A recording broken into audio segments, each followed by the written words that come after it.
I think something else that's pretty interesting in a disturbing sense, I suppose, is people that claim to care about the Palestinians and the Palestinian resistance and the ongoing genocide that Israel continues to commit against the Palestinians in Gaza and their,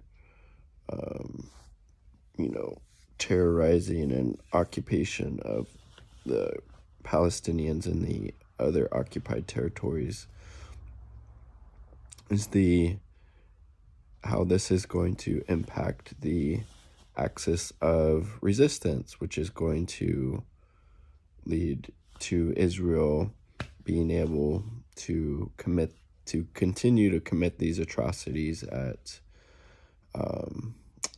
a more rapid pace, because the resistance isn't going to be able to necessarily have as big of an impact as they may have been able to, right? But obviously that's not to say that the particularly, Hamas and these other groups in the Gaza Strip and outside of it within, within Palestine, right? They're still going to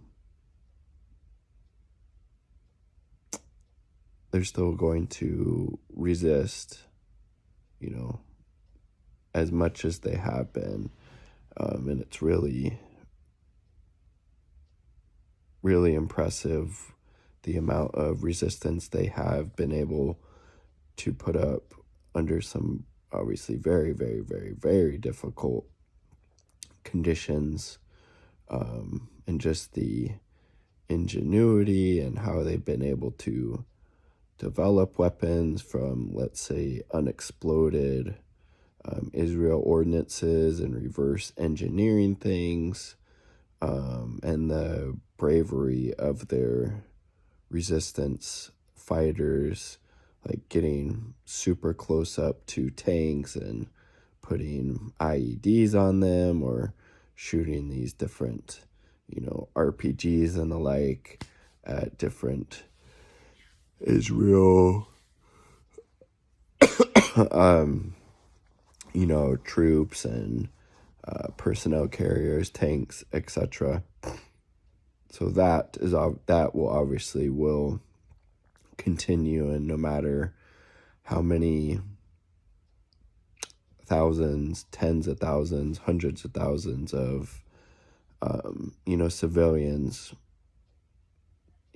Palestinians, including, women, children, men, everybody, that Israel continues to murder and kill in this, modern day Holocaust, the resistance will continue. It always will. It's a indigenous resistance fighting against this genocidal settler colony.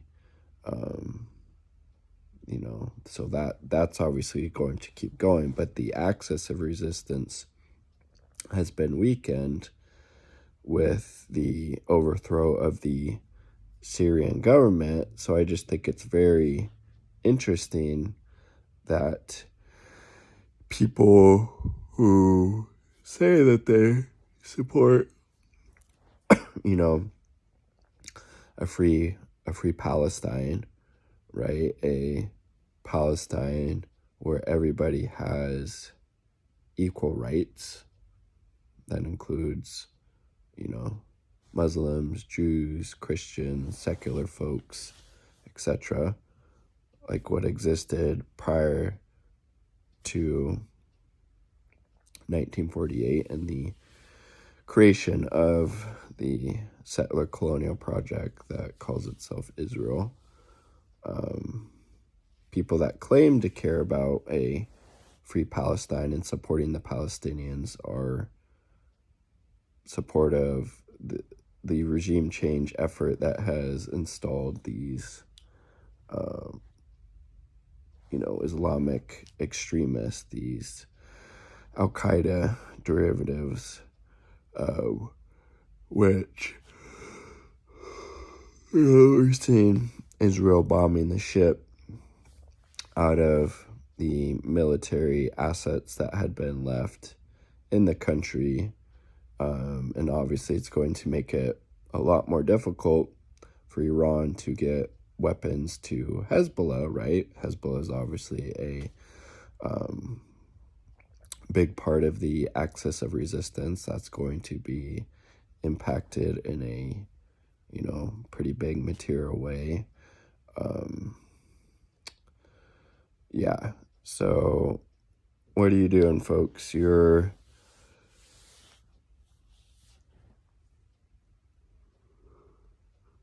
worldview does not make sense. You claim to support the Palestinian cause for liberation, and by extension, you need to be in support of the axis of resistance against the settler colonial genocidal regime that calls itself Israel. But by aligning yourself with this regime change, this U.S. imperialist, Israel, Turkey-backed, NATO-backed effort in Syria, you're doing the exact opposite. And then obviously this whole pivot is going towards Iran. That's kind of the last chess piece on the table for the U.S. in particular, as well as Israel. Netanyahu has wanted to, have the U.S. involved in a big way in Iran, I should say, for a long time.